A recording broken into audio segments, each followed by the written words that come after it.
حضرات محترم عرس رضوی کا یہ 107واں سال ہے۔ 107 سال پہلے اعلیٰ حضرت امام اہل سنت اس دنیا سے تشریف لے گئے، ان کا 107واں عرس مبارک منایا جا رہا ہے۔ جس ادارے کے صحن میں ہم اور آپ جلوہ گر ہیں، اکٹھا ہوئے ہیں، یہ ادارہ سرکار مفتی اعظم کے خوابوں کی تعمیر اور ہم سب کے مقتدی و رہنما رہبر شریعت حضور تاج شریعت پیر طریقت سیدی سرکار تاج الشریعہ علیہ رحمت و رضوان کی یادگار ہے۔ عرس کی تقریبات کی سرپرستی حضور قائد ملت شہزادہ و جانشین علم بردار مسلک اعلیٰ حضرت قاضی القضات فی الہند حضرت علامہ شاہ مفتی محمد ارشد رضا خان صاحب قبلہ قادری دامت برکاتہم العالیہ فرما رہے ہیں، اور ہم اور آپ ان کی سرپرستی میں یہاں تشریف فرما ہے۔ اللہ تعالی حضرت کی قیادت کو سلامت رکھے، آپ کا اقبال بلند فرمائے، اور تمام رضویوں کو آپ کی قیادت، آپ کے فیصلوں پہ ہم سب کو متفق اور متحد فرما دے۔ اللہ تعالی ارشاد فرماتا ہے، تم بہتر ہو ان امتوں میں جو لوگوں کے لیے ظاہر ہوئیں کہ تم بھلائیوں کا حکم دیتے ہو اور برائیوں سے روکتے ہو۔ حضرات محترم، تقریریں بارہا ہوتی ہیں، مضامین لکھے جاتے ہیں، علماء بیان کرنے والے بیان کرتے ہیں، مصلحین اصلاح کرتے ہیں، لیکن دو طرح کی تقریریں ہوتی ہیں۔ ایک تقریر عام طور پہ اس بات پہ کی جاتی ہے اور لوگوں کو یہ سمجھایا جاتا ہے، بتایا جاتا ہے کہ کسی کو برا بھلا کہنے سے کیا فائدہ ہے، اپنی بات کہی جائے، ہم مثبت کام کر رہے ہیں، ہم جو لکھ رہے ہیں، جو ہمیں لکھنا چاہیے، ہم جو بیان کر رہے ہیں ہمیں بیان کرنا چاہیے۔ بہت سے لوگ ہیں جو تردید باطل نہیں کرنا چاہتے۔ میرا موضوع ہے مسلک اعلیٰ حضرت کی اہمیت اور افادیت۔ مسلک اعلیٰ حضرت کیا؟ پہلے زمانے میں مسلمان صرف کہے جاتے تھے، کلمہ پڑھنے والوں کو مسلمان کہا جاتا تھا۔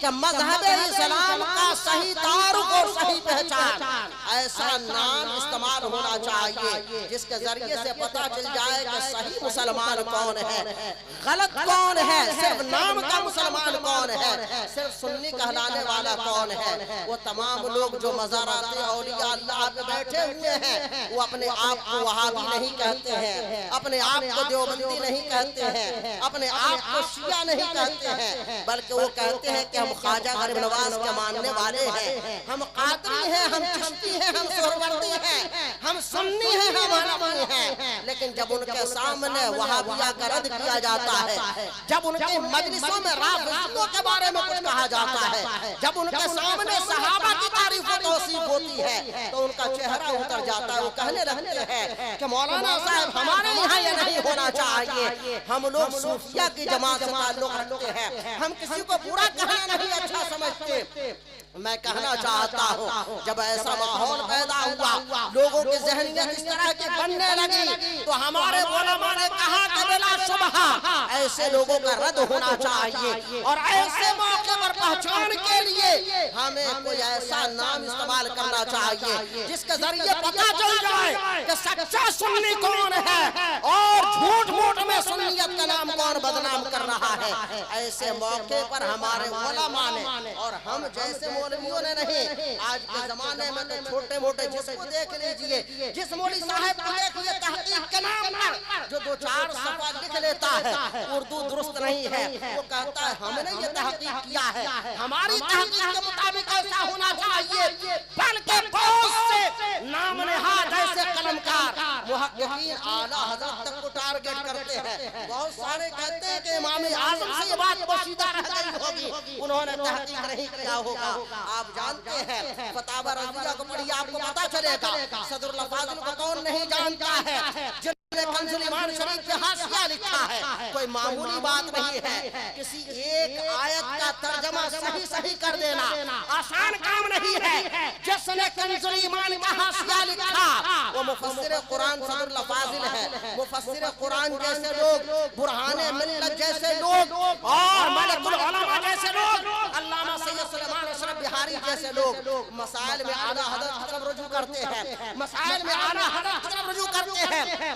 حضرت برہان ملت کے والد گرامی علامہ عید السلام جبل پوری کوئی چھوٹے موٹے عالم نہیں تھے. آپ سوچئے برہان ملت کے والد تھے. اعلیٰ حضرت کی بارگاہ میں ایک سوال پیش کرتے ہیں کہ کتابوں کے اندر یہ مسئلہ لکھا ہوا ہے کہ محراب کے اندر امام کو کھڑا نہیں ہونا چاہیے, مکروہ ہے. اب بتائیں کہ محراب کا مطلب کیا ہے. ہمارے آپ کے جیسے اور آج کے زمانے کے محققین کو اگر ایک مسئلہ پوچھ دیجئے اولاً تو نفس مسئلہ ہی کا جواب نہیں معلوم ہوتا ہے, چہ جائے کہ یہ بتائے کہ کہاں کہاں لکھا ہے. جانتے ہیں اعلیٰ حضرت سے کون پوچھ رہا ہے؟ ہمارے آپ کے جیسے مولوی اور نکتہ چی لوگ نہیں. آج تو مؤذن امام کو مسئلہ بتا رہا ہے, طالب علم اپنے استاذ کو مسئلہ بتا رہا ہے, مرید اپنے پیر صاحب کی ہدایت کا کام کر رہا ہے. پیر صاحب کو نہیں معلوم ہے, مفتی صاحب کو نہیں معلوم ہے, جاہلوں نے قلمدان سوال لیا ہے. لیکن اعلیٰ حضرت سے ہمارے آپ کے جیسے لوگ نہیں, برہان ملت جیسے لوگ سوال کر رہے ہیں, علامہ عید السلام جیسے لوگ سوال کر رہے ہیں. وہ پوچھ رہے ہیں کہ محراب کا مطلب کیا ہے, محراب کسے کہتے ہیں. اعلیٰ حضرت نے اس مسئلے کا جواب 7 صفحات میں دیا ہے. فتاوی رضویہ کی جو نئی جلدیں ہیں اس کی 7ویں جلد میں دیکھیے 7 صفحوں میں لکھا اعلیٰ حضرت نے, اور فرمایا کہ محراب کے فلاں فلاں معانی ہیں, اور یہاں جو مراد ہے وہ یہ کہ صف کے درمیان میں امام کو کھڑا ہونا چاہیے. اصل میں ایک امام صاحب پہلی صف میں کھڑے ہوتے تھے اور ان کے مقتدی دوسری صف میں کھڑے ہوا کرتے تھے. ایک شخص نے کہا کہ یہ سنت کے خلاف ہے. امام صاحب محراب سے باہر نکل کر کے نماز پڑھاتے ہیں. اعلیٰ حضرت نے فرمایا کہ محراب کا مطلب ہی نہیں ہے. میں عرض یہ کرنا چاہتا ہوں, آج تحقیق کے نام پر صرف مسئلوں میں اختلاف نہیں کیا جاتا ہے. بہت سے لوگ کہتے ہیں کہ فروعی مسائل میں اختلاف کرنے سے مسلک اعلیٰ حضرت میں فرق نہیں پڑتا ہے. میں کہتا ہوں جس زمانے میں اعلیٰ حضرت سے لوگوں نے اختلاف کیا تھا کہ آذان ثانی مسجد کے اندر ہونی چاہیے یا مسجد کے باہر ہونی چاہیے, یہ مسئلہ وصولی تو نہیں تھا. صلاۃ و سلام کھڑے ہو کر کے پڑھنا یہ مسئلہ کوئی وصولی تو نہیں تھا. ناف کے نیچے ہاتھ باندھنا یہ مسئلہ کوئی وصولی تو نہیں ہے. رفع یدین کرنا یا نہ کرنا یہ مسئلہ وصولی تو نہیں ہے. آج وصولی فروعی بیان کر کے لوگ اعلیٰ حضرت سے اختلاف کا مزاج بنا رہے ہیں. مجھے عرض یہ کرنا ہے کہ وہ زمانہ ایسا تھا کہ بڑی بڑی خانقاہوں کے مسائل میں اعلیٰ حضرت کی طرف رجوع کیا کرتے تھے, مفتی اعظم کی طرف رجوع کیا کرتے تھے. آج اختلاف کا ایسا ماحول بن چکا ہے کہ جدھر دیکھیے اختلاف ہی اختلاف ہے. ایسے اختلاف کے ماحول میں ضروری ہے کہ ہم سب سچے پکے مسلک اعلیٰ حضرت کے وفادار بن جائیں. مسلک اعلیٰ حضرت صرف عقیدے کا نام نہیں ہے بلکہ اس میں مسائل بھی شامل ہیں. یہی ہمارے بزرگوں کا درہ امتیاز ہے.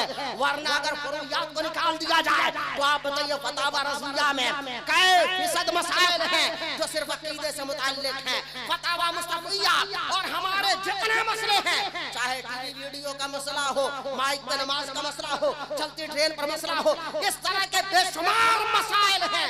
حالانکہ بڑے بڑے علماء نے آج نہیں, آج کوئی کہہ سکتا ہے کہ بریلی میں شدت بڑھتی جا رہی ہے. 1976 میں یہ پوچھا گیا تھا کہ اگر فوٹوگرافی کی جائے جلسے جلوس کی تو اس میں کیا ناجائز ہے. ہم سب کے پیر و مرشد سیدی مرشدی تاج الشریعہ رحمت اللہ تعالی علیہ نے فوٹوگرافی کی حرمت پر اس زمانے میں فتویٰ دیا تھا. آج کا فتویٰ نہیں ہے, 1976 کا یہ فتویٰ ہے, اور اس فتوے پہ سرکار مفتی اعظم کا دستخط اور یہاں کے بڑے بڑے اکابر علماء اور مسائل کے دستخط ہیں. آج کے زمانے میں ضرورت ہے کہ وہ لوگ جو اپنے آپ کو کم از کم تاج الشریعہ کا مرید کہتے ہیں, مفتی اعظم کا مرید کہتے ہیں, خلیفہ کہلاتے ہیں, اپنے آپ کو مسلک کا وفادار کہتے ہیں, انہیں چاہیے کہ ہماری کتابوں میں خاص طور پہ فتاوی رضویہ میں، فتاوی مصطفیہ میں، بہار شریعت میں، فتاوی تاج الشریعہ میں مرکز کے علماء نے اور مرکزی لوگوں نے جو فتویٰ دیا ہے، آخر وہ فتوے کس لیے دیے گئے ہیں؟ کیا لائبریریوں میں سجانے کے لیے؟ اگر ہم ہی نہیں عمل کریں گے تو بتاؤ کون عمل کرے گا؟ برائیلی کا یہ ترہ امتیاز رہا ہے اور آج کا یہ مسئلہ نہیں ہے، اور اعلیٰ حضرت کے زمانے ہی کا نہیں بلکہ اعلیٰ حضرت سے پہلے آپ کے والد گرامی علامہ نقی علی خان، ان کے والد گرامی علامہ رضا علی شاہ، اعلیٰ حضرت کے شہزادے حجت اسلام علامہ حامد رضا خان، اعلیٰ حضرت کے چھوٹے صاحبزادے مفتی اعظم علامہ مصطفیٰ رضا خان، حجت اسلام کے صاحبزادے مفسر اعظم علامہ ابراہیم رضا خان، اور پھر وارث علوم امام احمد رضا سیدی سرکار تاج الشریعہ علامہ شاہ مفتی محمد اختر رضا خان ازہری علیہ الرحمہ کا زمانہ آتا ہے۔ ہر زمانے میں مسلک و مذہب کا اور شریعت کے ہر جز و کل کا ایسا تحفظ اعلیٰ حضرت کے گھرانے نے انجام دیا ہے کہ جس کی مثال کہیں دوسری جگہ نہیں ملتی ہے۔ اعلیٰ حضرت کے زمانے میں جو فتنے تھے، اعلیٰ حضرت اور فتنوں کا قلعہ کما کیا۔ مفتی اعظم کے زمانے میں جو فتنے تھے، مفتی اعظم نے ان فتنوں کے خلاف آپ نے محاذ سنبھالا۔ جب سرکار تاج الشریعہ کا زمانہ آیا، زمانہ بدل چکا تھا، حالات بدل چکے تھے، لوگوں میں بے لگامی آ گئی تھی، لوگ آزاد خیال ہو گئے تھے، لیکن وہ مرد حق آگاہ، وہ شریعت کا پاسدار، وہاں فضے سنیت و شریعت سیدی سرکار تاج الشریعہ، آپ نے کسی کے پرواہ نہیں کیا، نہ کسی خانقاہ والے کی پرواہ کیا، نہ کسی سلسلے والے کی پرواہ کیا، نہ کسی امیر کی پرواہ کیا، نہ کسی مرید کی پرواہ کیا، نہ کسی خلیفہ کی پرواہ کیا، بلکہ جو حق تھا اس کو آپ نے بیان کیا۔ پہلے بھی کہا گیا ہے اور بارہا کہا گیا ہے کہ جب طاہر القادری کا فتنہ آیا، ایسا فتنہ تھا کہ بہت سے سنی اس میں ملوث ہو رہے تھے، کسی کو بولنے کی جرات نہیں ہو رہی تھی۔ سیدی سرکار تاج الشریعہ نے نہایت محکم انداز میں، واضح انداز میں طاہر القادری کے فتنے کا رد فرمایا ہے۔ سید سراوا میں یہ خانقاہ جنم لیتی ہے، بہت سے علماء وہاں جانے لگے، لوگ جانے لگے، کرامتیں بیان ہونے لگی، لیکن تاج الشریعہ نے کبھی ان لوگوں سے انہیں رشتہ قائم نہ کیا بلکہ ان کا رد بلیغ فرمایا۔ ایک اور موقع آیا کہ جس کے بارے میں علماء کشمکش کے شکار تھے، تحریک دعوت اسلامی اور سنی دعوت اسلامی، لیبل بڑا اچھا ہے، نام بڑا اچھا ہے، بینر بڑا اچھا ہے، سنت کی بات ہوتی ہے، سنت کی بات ہوتی ہے، شریعت کی بات ہوتی ہے۔ لوگ کنفیوز تھے کہ اس تنظیم کا مسئلہ کیا ہے، اس کا موقف کیا ہے، کبھی گو کبھی مگو، کچھ ایسی باتیں کہ بظاہر اچھی لگتی ہیں، لیکن بہت سی باتیں آج آپ دیکھ رہے ہیں، ہم اور آپ یہاں نماز کے اوپر تقریر کر رہے ہیں، کوئی تقریر کر رہا ہے سنیت کے اوپر، کوئی کر رہا ہے تقریر رافضیت کے خلاف، کوئی تقریر کر رہا ہے وہابیت کے خلاف، لیکن ہمارے یہاں ایک ایسی بھی جماعت ہے جو ٹی وی کی فضیلت پہ تقریر کر رہی ہے۔ ایک مبلغ صاحب کا میں نے پوچھا کہ کہاں تھے، انہوں نے کہا کہ فلاں محلے میں گیا تھا، میں نے کہا کائے کے لیے، تو کہا کہ وہاں مدنی چینل نہیں چل رہا تھا، میں گیا تھا مدنی چینل چلوانے کے لیے، چلوا کر کے آ رہا ہوں۔ معاذ اللہ رب العالمین، اور مولویوں کا یہ کام بن گیا ہے۔ اس زمانے میں جب سیدی تاج الشریعہ سے پوچھا یہ آپ نے فرمایا کہ دعوت اسلامی اور سنی دعوت اسلامی یہ دونوں تحریک ہے، مسلک اعلیٰ حضرت کا مبلغ نہیں ہے، مسلک اعلیٰ حضرت وہ ہے جو فتاوی رضویہ میں لکھا ہے۔ آج کا کوئی مولوی اگر فتاوی رضویہ سے انحراف کرتا ہے تو ہم اس سے اتفاق نہیں کرتے۔ جو اعلیٰ حضرت سے اختلاف کو جائز سمجھتا ہے، جو مفتی اعظم سے اختلاف کو جائز سمجھتا ہے، جو تاج الشریعہ کے فیصلوں اور فتووں سے اختلاف کرتا ہے، ہم اس سے اختلاف کرتے ہیں۔ اللہ تبارک و تعالی ہم سب کو مسلک اعلیٰ حضرت پہ ثابت قدم رکھے۔ آج کے زمانے میں وہابیت سے اگر بچنا ہے، آج کے زمانے میں صلح کلیت سے اگر بچنا ہے، آج کے زمانے میں رافضیت سے بچنا ہے، آج کے زمانے میں نام نہاد فتنہ مولائیت سے بچنا ہے تو یاد رکھو ہمیں بریلی سے وابستہ ہونا ہوگا، ہمیں تاج الشریعہ سے وابستہ ہونا ہوگا، قائد ملت سے وابستہ ہونا ہوگا۔ یہ ادارہ حضور تاج الشریعہ نے قائم فرمایا ہے۔ ہم میں سے ہر آدمی جو یہاں آتا ہے ہزاروں روپے خرچ کر کے آتا ہے، ہم لوگ اپنی گاڑیوں سے آتے ہیں، ہوٹلوں میں قیام کرتے ہیں، لوگ مشورہ بھی دیتے ہیں۔ کوئی کہتا ہے مرکز میں یہ ہونا چاہیے، کتنے لوگ کہتے ہیں کہ انجینئرنگ کالج کھولنا چاہیے، کوئی کہتا ہے میڈیکل کالج بھی ہونا چاہیے، کوئی کہتا ہے فلاں جگہ باڑھ آئی ہوئی ہے مرکز کو مدد کرنی چاہیے۔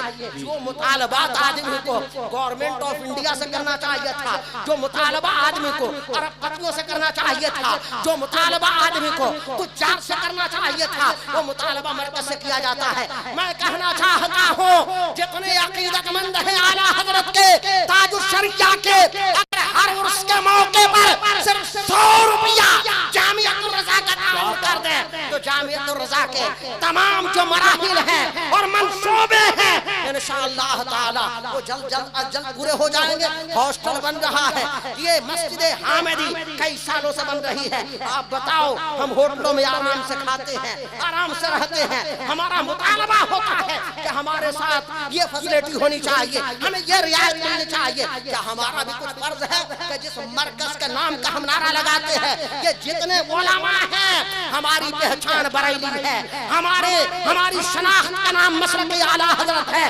جو مولانا اپنی تقریر چمکانا چاہتا ہے مسلک اعلیٰ حضرت کا نعرہ لگاتا ہے، تاج الشریعہ کا نعرہ لگاتا ہے، اعلیٰ حضرت کا نعرہ لگاتا ہے۔ میں کہنا چاہتا ہوں سلسلہ چاہے کوئی ہو، اگر تاج الشریعہ کے نام پہ آپ کی تقریر چمک رہی ہے، آپ کی نعت خوانی کی محفلیں رنگین ہو رہی ہیں تو مجھے عرض کرنے دیجئے کہ ہمیں مسلک کا وفادار ہونا چاہیے، مرکز کا وفادار ہونا چاہیے۔ جامعۃ الرضا یہ کوئی عام مدرسہ نہیں ہے، یہ مدرسہ اعلیٰ حضرت کا مدرسہ ہے، یہ مدرسہ اہل سنت کا مدرسہ ہے، یہ مدرسہ پوری دنیا سنیت کے لیے عزت و آبرو کا مسئلہ ہے، ہمارے ایمان اور عقیدے کے تحفظ کا مسئلہ ہے۔ اللہ تبارک و تعالی مرکزی اہل سنت کو سلامت رکھے، ہم سنیوں کے ایمان کی حفاظت فرمائے، اس دور کے تمام فتنوں سے ہم سب کو محفوظ فرما کر اللہ تعالی ایمان و اسلام پہ ہم سب کو خاتمہ کی توفیق عطا فرمائے۔ آمین یا رب العالمین۔ السلام علیکم ورحمۃ اللہ وبرکاتہ۔